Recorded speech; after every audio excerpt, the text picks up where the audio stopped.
Hello everyone, and thank you for joining Verifi's webinar, Not All Disputes Are Created Equal, presented by Verifi's Gabe McGloin and Leo Jouet from Microsoft.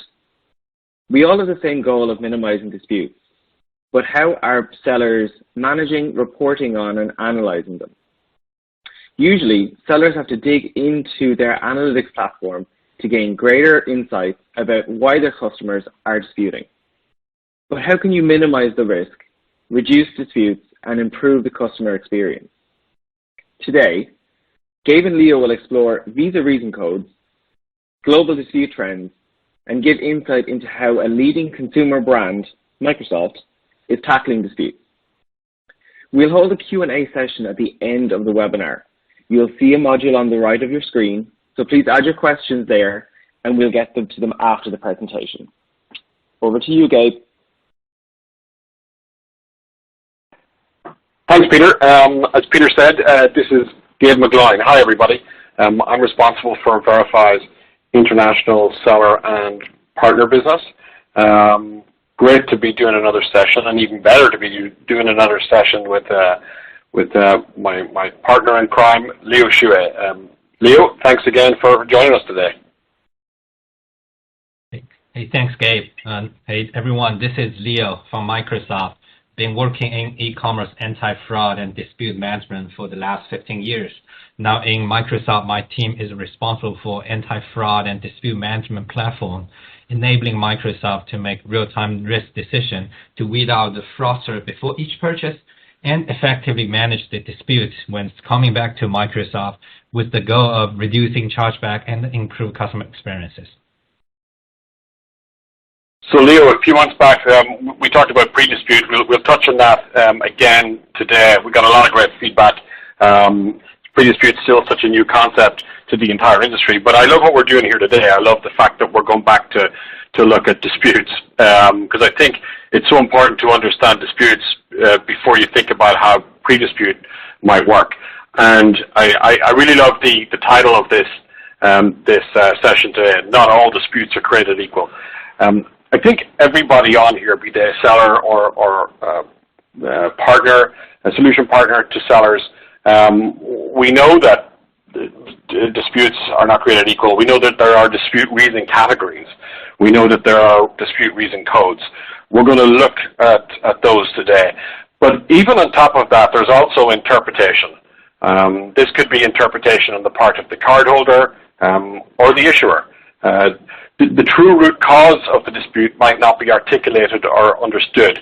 And as most of us know, disputes can then take very different paths depending on the policies, the processes, the behaviors of issuers, cardholders, and then even associated with acquirers, merchants, the card brands themselves. So a whole combination of people, process, and technology all lead to disputes being taking many different forms.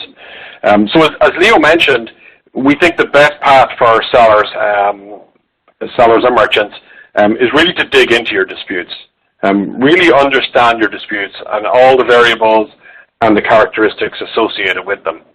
So today what we're going to look at is what are the most common dispute response categories and codes, how disputes vary based on product vertical, product type, payment model. Leo's going to take us through a lot of really great stuff on that. We'll touch on forthcoming changes that will positively affect the dispute ecosystem. We'll touch on pre-dispute. We'll touch on some rule changes. So all in all, we've got some great data to share. I really hope there's some interesting insights in the next few slides. But more than anything, I hope that it provokes some thought about your disputes activity and what you can do to get the very most out of that activity. Ultimately, retain your hard-earned sales, retain your customers, turn them into repeat customers, and manage your associated costs. So to kick things off, I thought we'd take a look at some of the trends that we've witnessed over the last couple of decades, actually. And of course, we'll be talking about the trends that the COVID pandemic has led to both in the area of e-commerce, spend, and disputes. But a quick recap, obviously, the migration of fraud from card present to card not present over the last couple of decades, really. That continues. Fraud continues to migrate. Fraud continues to evolve. And new channels, which sellers continually look to open up, will mean more types of migrated fraud. So we can never take our eye off the ball there. Then we have this trend of what I think up until this point we were calling friendly fraud, but I would now call first-party misuse. And Leo, I'll be curious to get your thoughts on that in a second. I like this trend. I don't mean I like that it exists. What I mean is I like that after a couple of decades, the entire industry is now willing to recognize and address the fact that a big part of what has been labeled as fraud is friendly fraud, and much of it actually is not friendly. It's much better to label this as first-party misuse, and it needs to be treated totally differently to third-party fraud. And the types, the root causes of first-party misuse are familial fraud. Leo mentioned little Johnny, he gets in a lot of trouble. Customer confusion, transactions not recognized, maybe some buyer's remorse, maybe some liar buyer, and then things like porch pirates, right? Seems to be a COVID-born concept with less signatures required, packages thrown over fences and gates. So all the time, this is becoming more of a moving target as well. So Leo, from a huge global seller's perspective, first-party misuse, we're there, right, in recognizing it? Absolutely, I totally agree, Gabe. So from Microsoft perspective, over the last 10 years, we're seeing more and more first-party misuse as we nail down the malicious fraud. We're seeing more of those, say, in our gaming business, we're seeing more of little Johnny using his dad's credit card buying games without his dad knowing that. These first-party misuse are so different from the traditional malicious fraud. Everything they use are real name, real address, real cards, real device. So it's very different. It needs different tools, different strategy to identify and manage these first-party misuse in an effective way. That's great, Leo. I'm really excited about hearing more about that in a few slides' time. And then the third trend is really around the focus on the customer experience to make sure that customers who are willing to pay for your products and services are getting the very best experience. So they'll come back and shop with you again. The disputes around this are, you can categorize them all together in this "I didn't get what I wanted," and as we'll see, this is the fastest growing dispute reason category as sellers and their partners continue, as Leo said, to do a great job on third-party fraud, and e-commerce keeps growing and evolving with new ways to buy, ship, deliver, pick up, etc. So we look at the trend around services and merchandise not received, not as described or defective, cancelled recurring, and all those consumer disputes that feed into the consumer dispute reason category.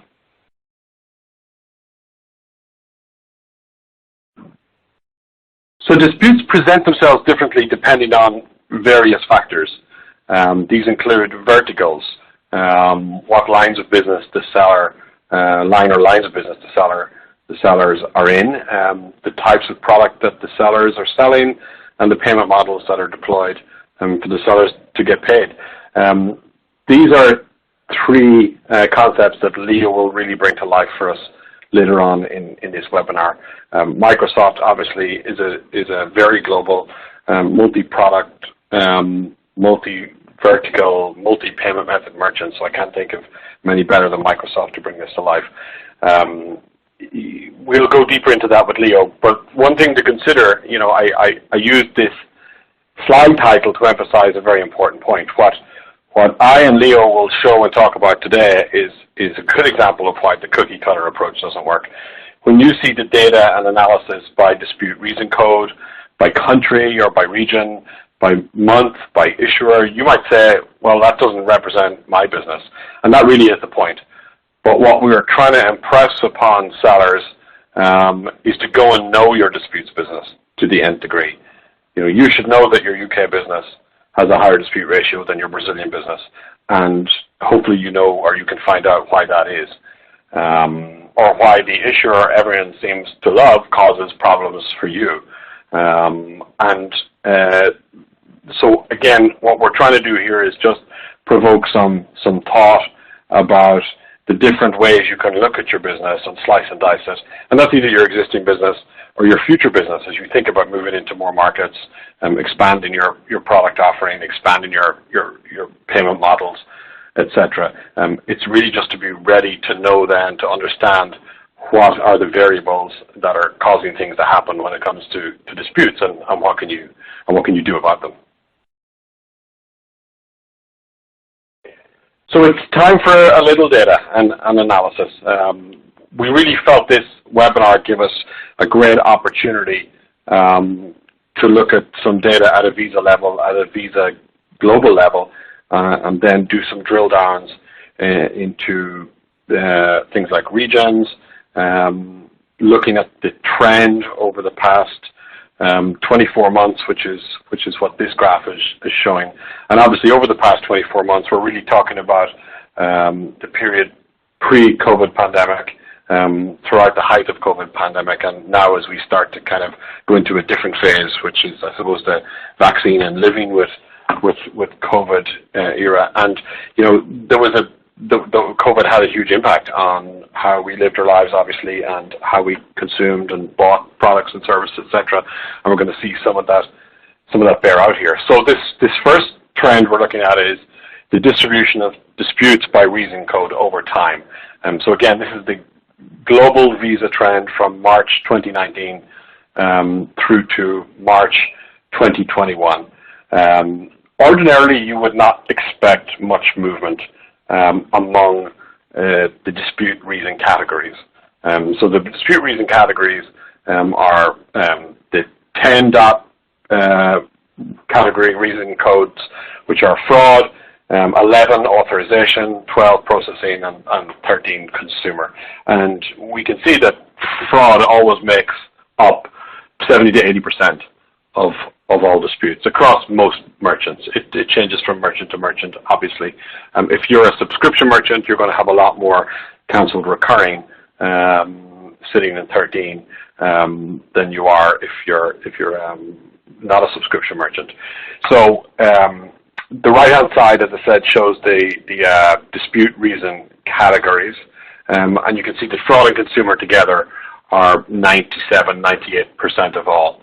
But what was really interesting here was that we can see that the consumer disputes increased its percentage of overall disputes from March 2020 and continued that way for most of 2020.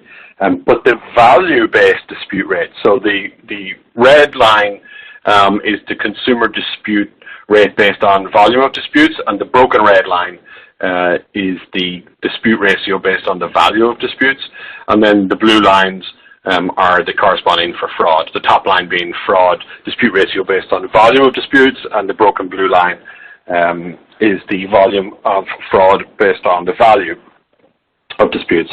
So the value-based dispute ratio trend is incredible. It displaces the fraud value dispute ratio for April 2020 and May 2020, which is when the bulk of the COVID-related disputes were raised. Now, things have settled again, although we can see the value trends are lower for fraud and higher for consumer by March 21. So they have settled a little bit higher than what they were. But the COVID pandemic really brought about this huge change in the distribution of disputes by reason code. And we're going to delve a bit more into what were the drivers of those in the coming slides. So next, we're looking at the global Visa monthly dispute ratios from March 2019 through to March 2021. So again, very much beginning pre-COVID, through those first waves and peak COVID, and through to where we are today. And again, we see things settling back down. So no surprise to see increases in all the dispute ratios. The all volume and value are very much driven by CNP.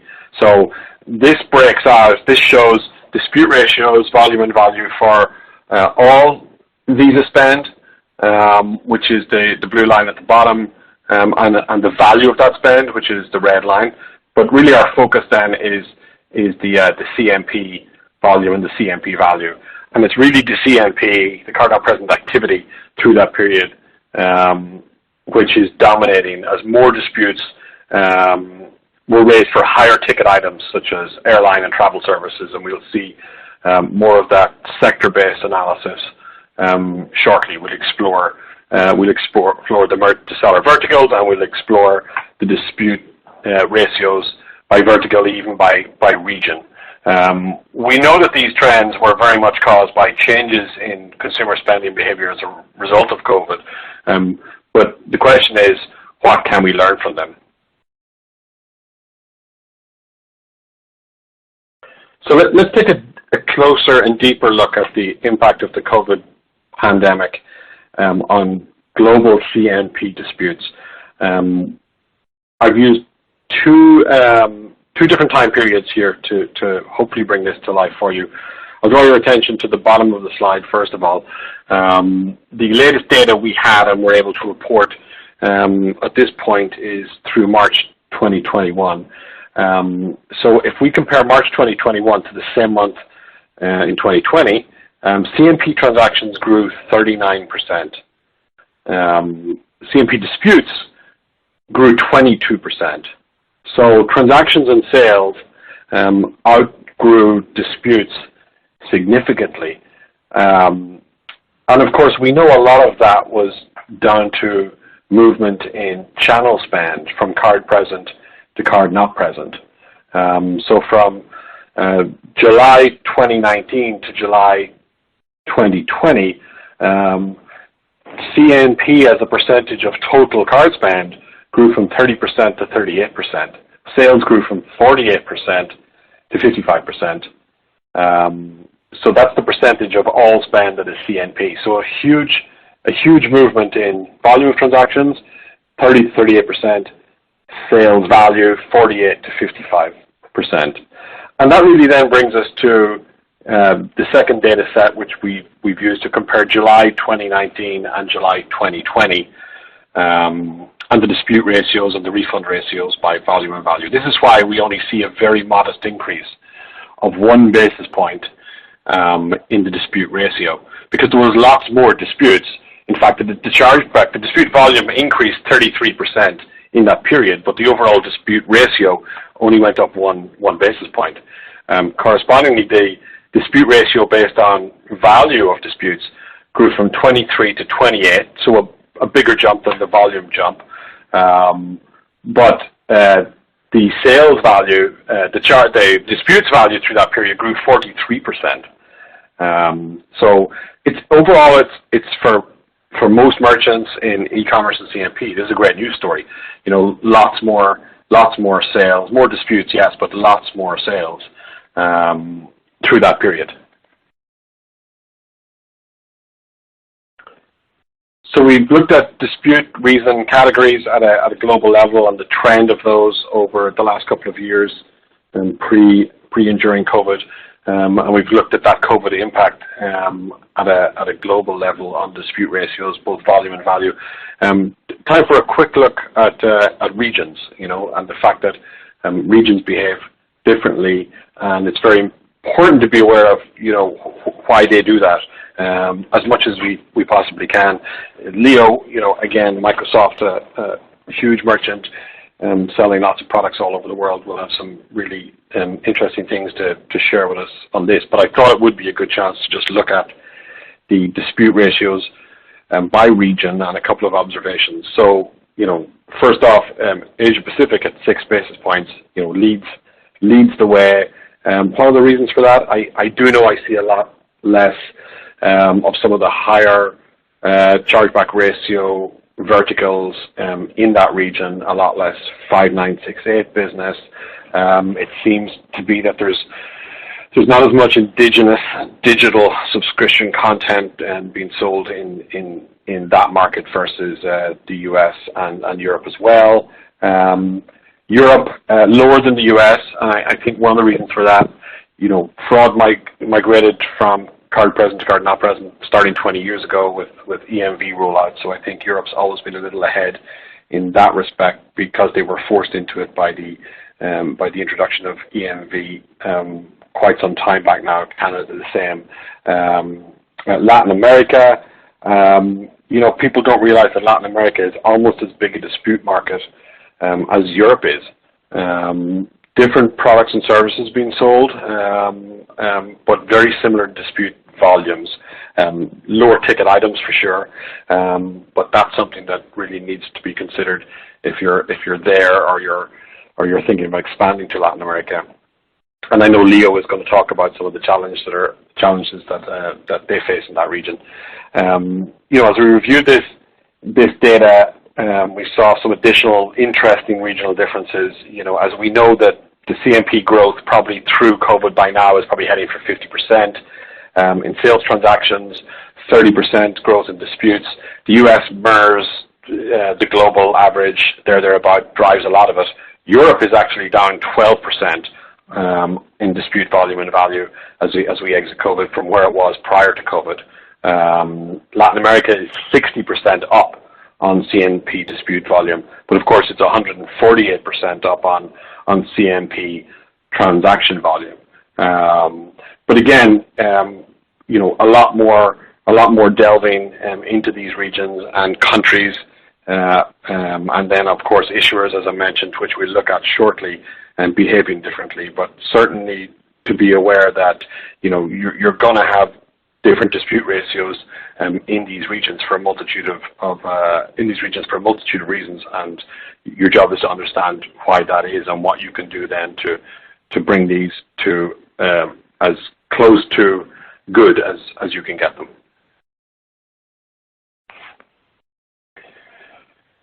So next we wanted to look at dispute ratios by seller vertical.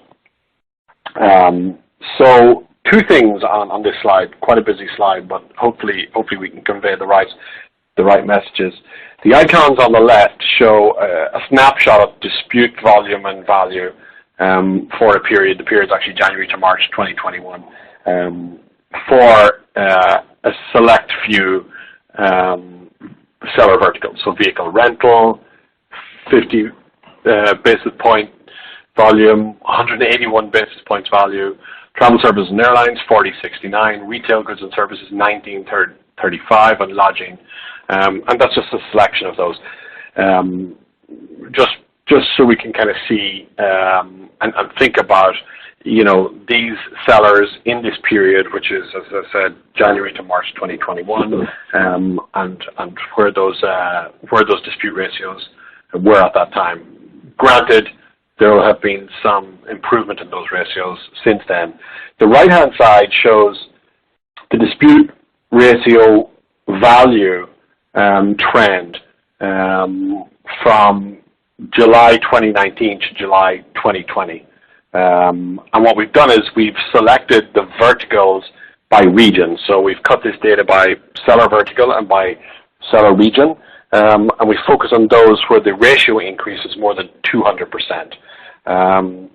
So these increases are obviously greater than the dispute ratio volume trends. So we can clearly see what drove the dispute ratio value trends in those earlier slides. So these are the verticals that were most impacted by COVID. On the flip side, the e-commerce merchants and the digital merchants increased their sales significantly, which is why we didn't see as much of an increase in the dispute volume ratio. And they did this, these verticals, which had huge increases in their dispute ratio for volume and value, they did it to varying degrees in different locations, in different regions.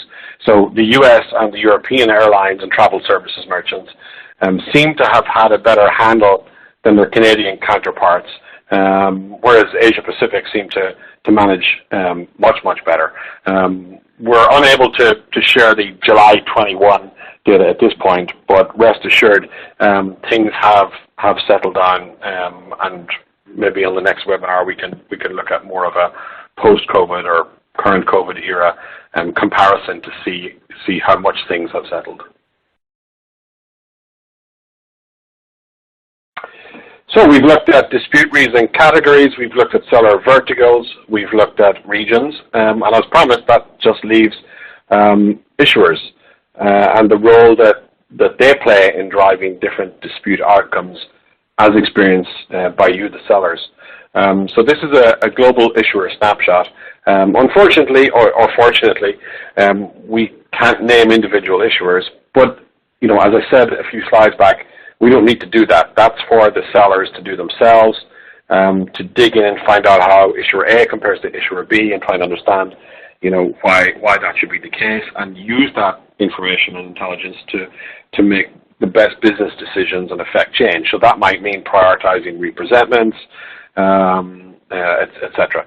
So it's really for you to know how the issuers involved in what you're selling to your customers are behaving. But always very interesting to look at issuer level KPIs.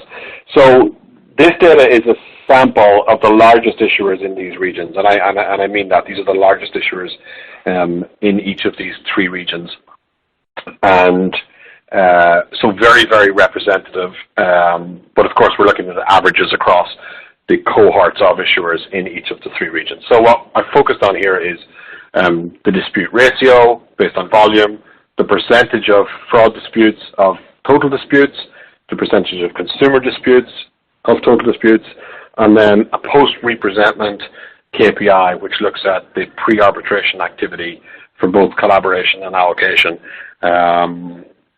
because that's the issuer then taking an action on a representment that a seller has sent through, and some issuers do that more than others, as we'll see.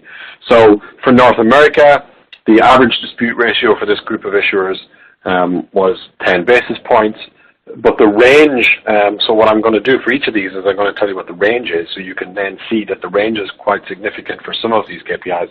The range for dispute ratio in North America is 6 basis points to 16 basis points, with an average of 10. Fraud as a percentage of total disputes, 63%, as I said. The range is 41% to 87%. Now that's very interesting, that one issuer will classify 41% as fraud and another 87% as fraud. Should that be the case? Is there something fundamentally different from one issuer to another? Consumer disputes, an average of 21%. The range there is 5% to 36%. This was a very interesting KPI to me, because this is almost how the issuer is talking to the cardholder about what happened, and maybe how much the issuer believes that the cardholder was wronged by the seller. So again, a 5% to a 36% range is very, very significant. And then the post-representment pre-arbitration KPI, 31% across this group of issuers in North America, a range of 26 to 37%, so not as broad. And I wouldn't expect that, because the pre-arbitration, what the issuer does at that stage of the dispute process is largely driven by visa policy, procedure, rules, regulations, etc. In Europe, the corresponding KPIs, dispute ratio, 8% average, that's 5 to 27% basis point range. That's very significant. Fraud, 73% average, a 68 to 98% range, very, very wide, and you won't be surprised that consumer is similar, 1% to 27%, giving a 22% range. And the post-representment activity, again, not a big range, 21%, which is about 19 or 18 to 22, 23%. And Latin America, dispute ratio of 41 basis points, that range is 20 to 70 basis points. Fraud as a percentage of total disputes, 90%, that's 83 to 99% range. And consumer disputes at 6%, that range is sub 1% to 10%, and post-representment activity, 21%, with a broader range than Europe, 18 to 29%. So this all points to issuer policies, both in terms of the scripts that they use with their cardholders, how much they believe their cardholders, their write-off thresholds, etc. Interestingly, we did notice some of these differences around the classification of dispute categories were at the card portfolio level. So credit versus debit, with more consumer disputes for credit for one issuer in particular. So again, hopefully thought-provoking, important for you to learn, or to go back and look at your data, your issuer level data, to see how the issuers are performing and impacting your business, and making required changes and making business decisions to get the best outcomes possible. And on that note, I'm going to hand off to Leo Xue from Microsoft. Thank you, Leo.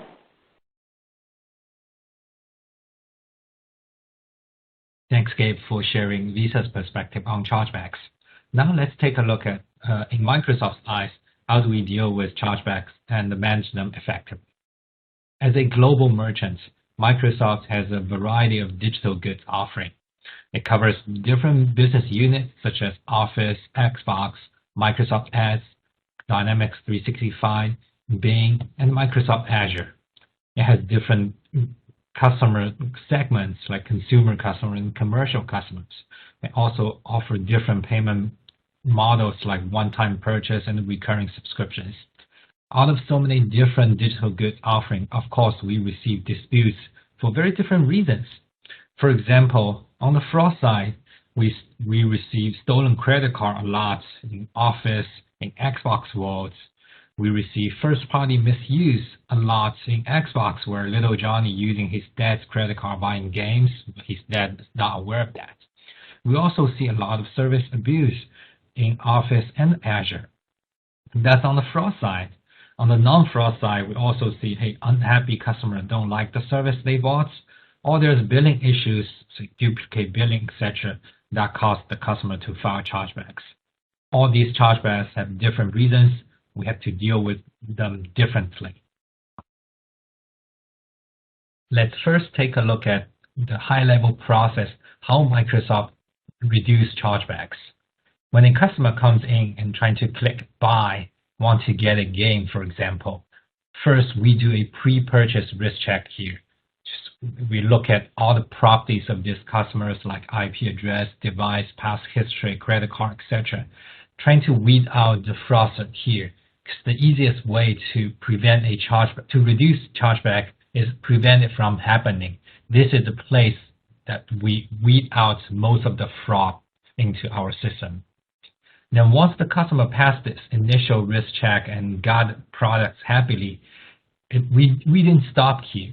We will continue to do monitoring, looking at customers' behavior and see, hey, is this a fraudster that we missed at the front door?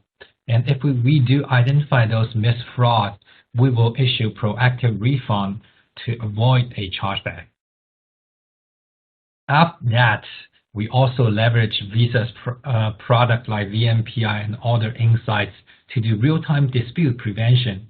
This is a beautiful thing. Basically, when your customer calling bank and saying, hey, I didn't purchase this, I don't know what that is, I need a chargeback. Instead of letting bank just giving the chargeback to the customer, the bank will call our APIs through Visa to get more information about this chargeback. Then the bank support agent can have a more decent, data-driven conversation to talk with customer to really understand whether this should be a chargeback or not. Number 4, the last, once we really receive a chargeback, we have a very, very sophisticated offline representment process to go through this, to look at all the chargebacks and then making sure only the valid ones lands in us. I'll talk in a bit about the details about how we do offline representments where we get back the most of our money. Okay, now we receive a chargeback. Let's take a look at how we deal with it. Once a chargeback comes in, we first do analyze and labeling.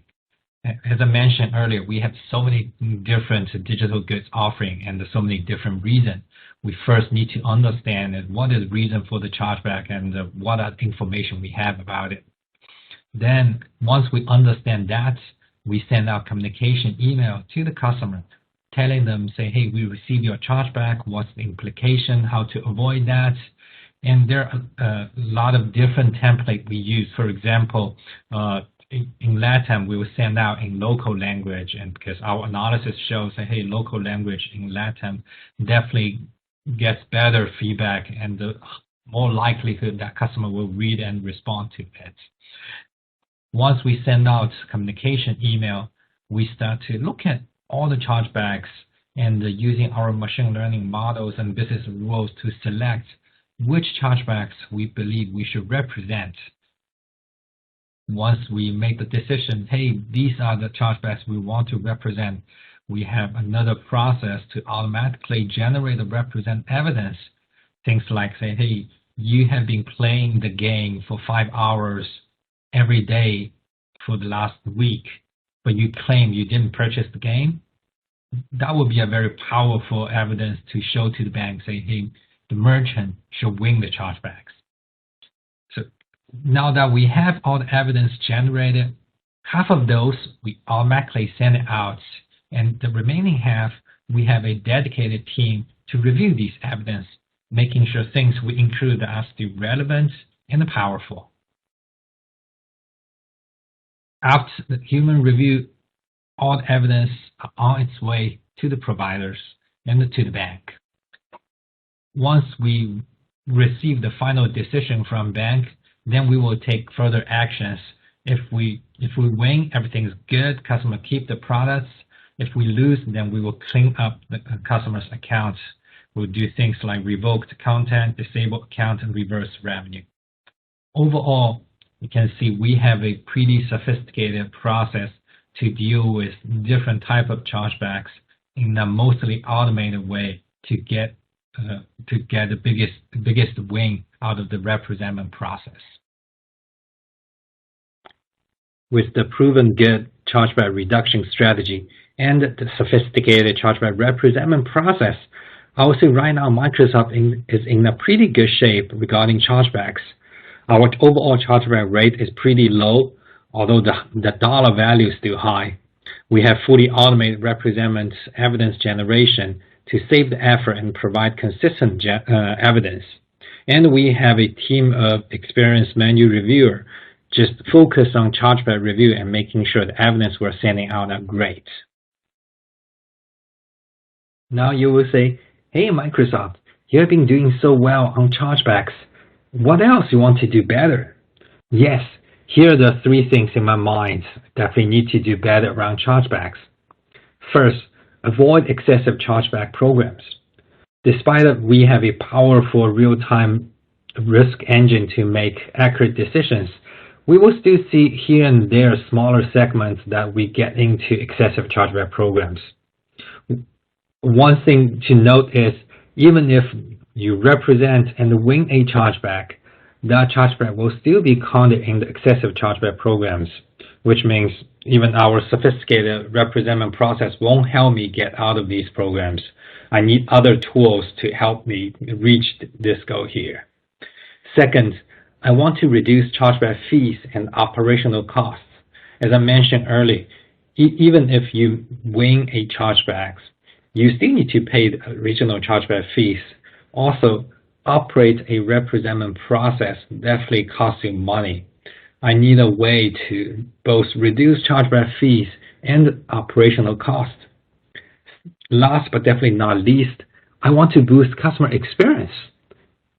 Today, in the current process, when customers file a chargeback, it may take up to 60 days before they get a final decision whether they will get their money back.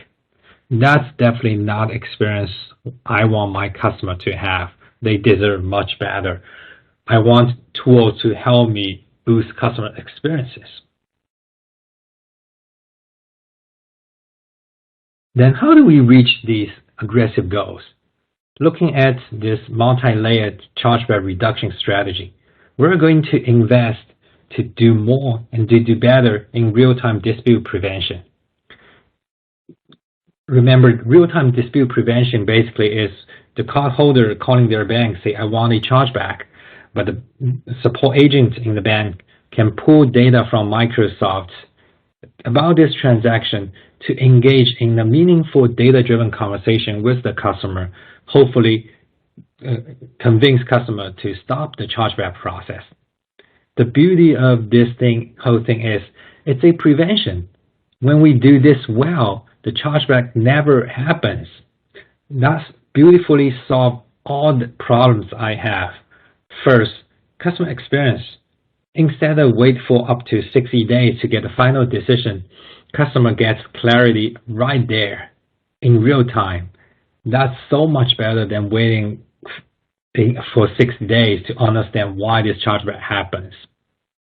Number two, excessive chargeback programs. If we do a good job here and prevent a chargeback, that won't be counted in excessive chargeback programs. Means you don't have to worry about these excessive chargeback programs anymore.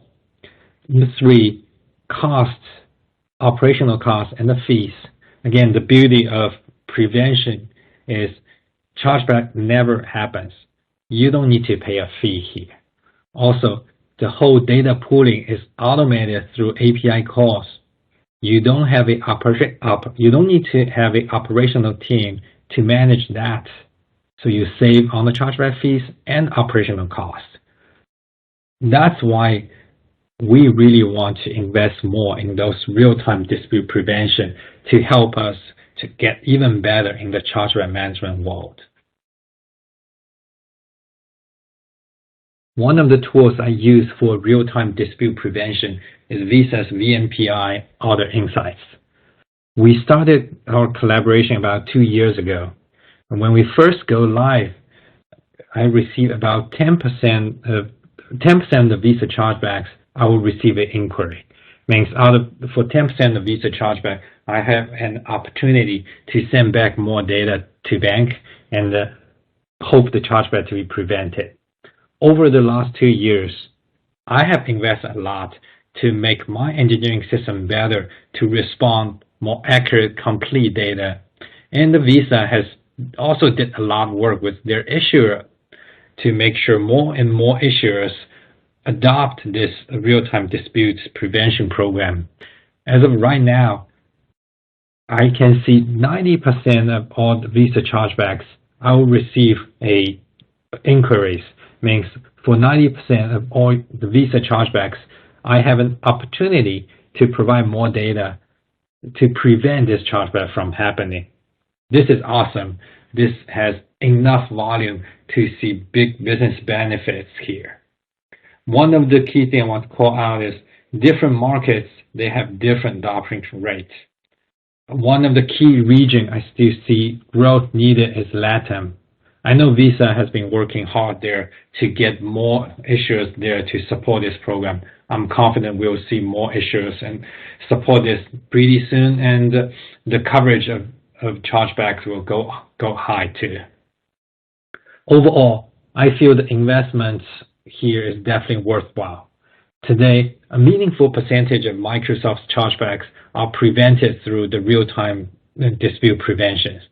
That helps me to reduce the risk of getting into excessive chargeback program, save me chargeback costs and operational fees, and also provides a much better customer experience for those who want to file a chargeback. I can definitely see the trend getting accelerated to shift more chargeback from after-the-fact representment to prevent before it happens, because there's so much more benefit to prevent than kind of react. On Microsoft's side, we will definitely continue to invest in real-time dispute prevention. Thank you, Leo. Really, really great insights there. Fantastic to see the progress with Microsoft's pre-dispute efforts using Order Insight, VMPI, etc. And that really is the end game. An improved customer experience, being able to maximize your sales and your revenue, minimizing your costs associated with disputes, doing it in a way that's scalable and sustainable. We'll continue to do our part of making sure that issuers uphold their side of the bargain for pre-dispute solutions. Disputes are changing. I mean, we knew this 2 years ago as we started to move into this world of pre-dispute. I like, Leo, you call it real-time representment, which is effectively what it is, happening before the dispute is raised. And then, of course, we lived through COVID, and CMP's got an even bigger bump, and it's changed the profile of disputes, but all of that is here to stay. So again, hopefully the message to everybody is that no two sellers' disputes are created equal, and therefore you'll know what to do if you dig in, and you'll know what to address if you really get into your data on what's driving disputes, again, by reason categories and codes and regions and countries and issuers and bins and card types, etc. So all moving towards the end game of a world of pre-dispute.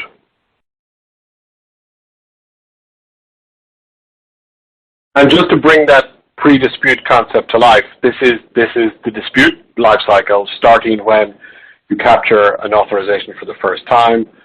I'll talk about prevent and resolve in a second, right through to if a dispute is raised, how that dispute can be reported through the inform solution, how that dispute can be worked through the recover solution, and they remain important parts of what we're bringing to the market. But the key is pre-dispute. As Leo talked about with prevent, or real-time representment, the Order Insight product, allowing sellers to engage with issuers and cardholders in real time to provide that additional transaction information that prevents the dispute from ever being raised. And then, of course, resolve. If it does move to dispute, it can be resolved with a refund through our RDR and CDRN products. And we're very pleased to announce that in a few short weeks, all global issuers will be participating in the RDR product, which really allows that product to add value for all sellers everywhere who would prefer to resolve a dispute with a refund. So a big change coming there that's really going to put pre-dispute on the map and start to see the end of the dispute as we know it. And I think we're all very happy for that.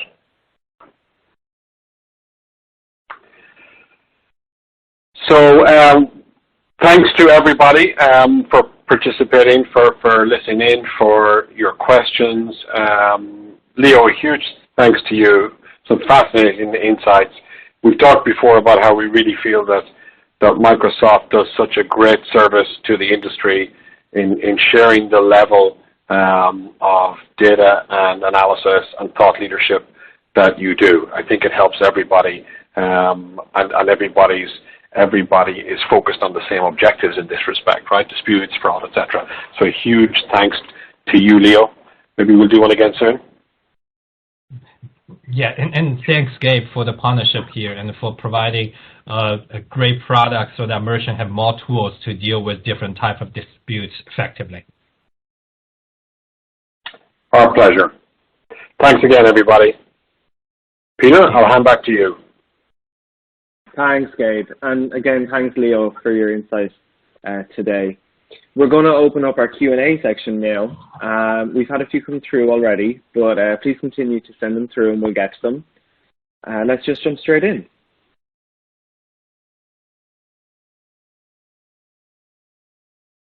So our first question, Gabe, is for yourself. How does Verifi engage with issuers when these trends and the data that you shared earlier are observed across different regions and individual issuers? Well, yeah, super question, Peter, because obviously we're saying to sellers, know how the issuers are performing for your transactions, and then, if you see outliers, go to your acquirer, they'll go to Visa.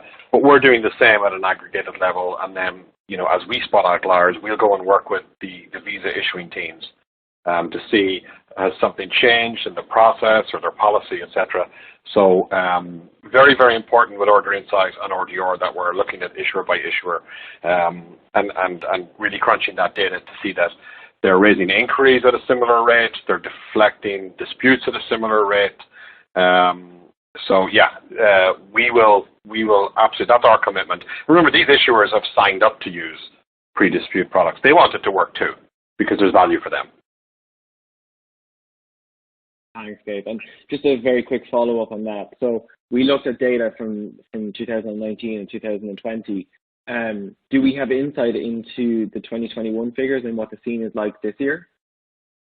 We sure do. We can't show that yet or really talk about it until I think we have reported the quarter, and that information is made public by Visa. But once that's done, we would love to kind of circle back for anybody who's interested and show how July 21 compared to July 20 to July 2019 around the metrics such as the shift from the continued shift from card present to card not present, how the dispute ratios trend evolved through this summer. Yeah, we'd love to do that for anybody who wants to know. We should be good to do that maybe in a month or 6 weeks. Cool. Thanks, Gabe. Leo, question for yourself.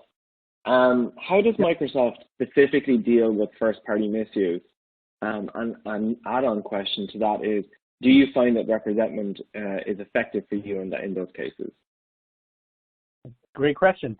So first-party misuse basically is the friendly fraud we called in the past.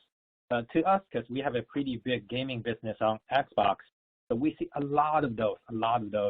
Those little Johnny just using their credit card from their dad, then buying games, and their dad don't know this is something his son buys and then file the chargebacks. So first, of course, we invest in the front door, our machine learning models, and making sure we can identify these. It's useful, but it's very hard because, as I mentioned earlier in the presentation, they're coming from real device, using real name, real cards. It's just so hard to differentiate these from the malicious actions. So we invest there, but it's helpful, but it's not a big kind of prevention we have. I would say the big thing we have is around two things. The big thing we have is around the real-time disputes we talked about. Basically, anytime when their dad calling the bank say, hey, I don't know what is Xbox purchase showing up on my credit card statement, we can send back the information to the bank at that time to explain a little bit more about this game. Maybe tell the game, say, hey, you're playing the Call of Duty. Maybe the dad will say, oh yeah, I heard about this from my son, probably that little guy. Then we can address the chargeback over there. That's one place we put in a lot of effort trying to avoid chargebacks. And the other place is the traditional representment. Again, that's also super helpful. Because in representment process, we can provide even more data. Because the typical data we provide is say, hey, you claim you didn't buy this game, but we're showing you're playing this game after you make the purchase for 4 hours a day for a week. Then how can you say, hey, I don't intend to buy this game, but already played for 20 hours? And similar thing we're showing, say, hey, if it's a physical goods, we'll show evidence like, say, hey, the shipping address is the same as your billing address, and there's a delivery proof. How can you say this is not you buying the stuff? These evidence are helpful. And in addition to sending these evidence back to the bank issuers for the representment process, we also send out communication to the account saying, hey, here are the consequence of kind of filing chargeback, and also here are some tips to avoid chargebacks, and here are ways to set up things like Microsoft Family so that little Johnny's spending behavior can be controlled by his parents. So overall, we invest in front door risk prevention, in real-time dispute solution, in representment, also in communication to drive down the first-party misuse. Great, Leo. That's amazing insight. Hey, Leo, playing the game for 4 hours a day, that's obviously a school day, yeah?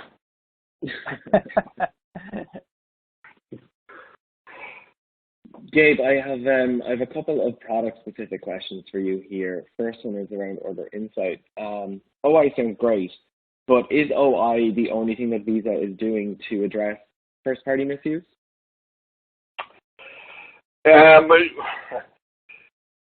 I think what we're at this kind of inflection point, in our industry, where, as we've said, first-party misuse and friendly fraud are being firmly broken out from third-party fraud by everybody. Everybody's recognizing it. So no, absolutely not.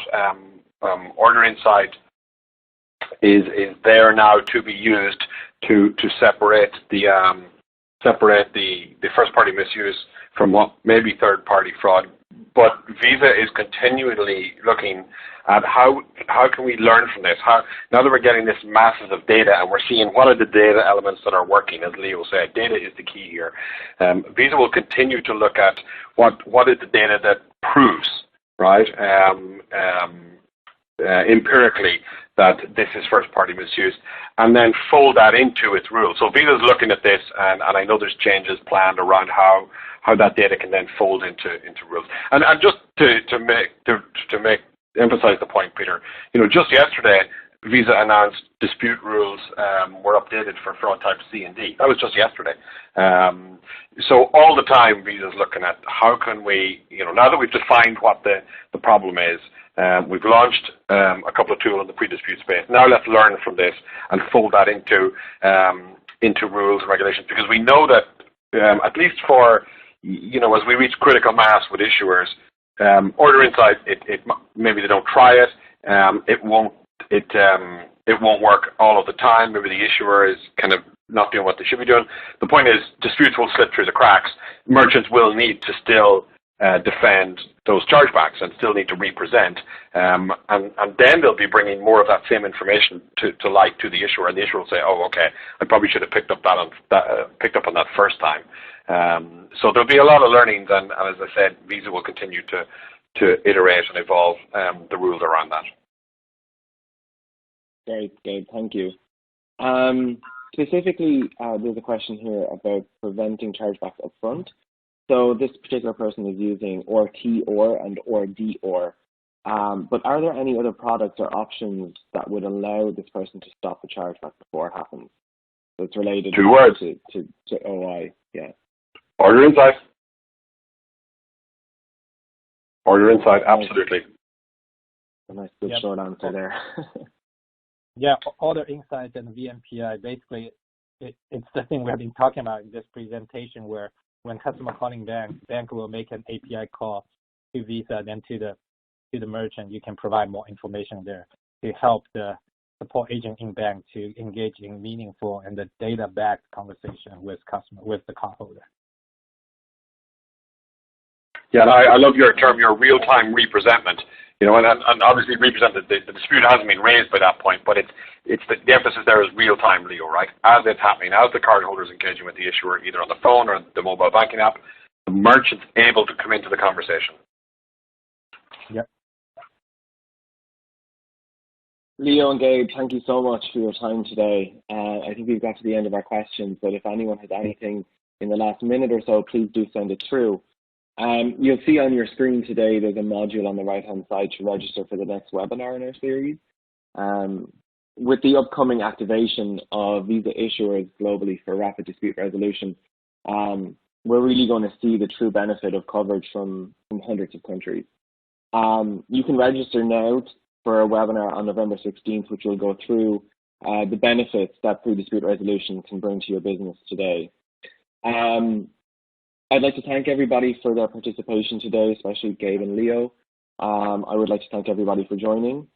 We will be sending out a recording of this webinar in the next day or so, and it will live on www.verifi.com.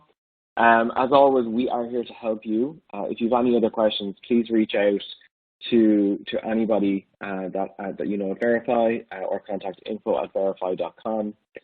Thanks, everybody, and I hope you have a great rest of your day.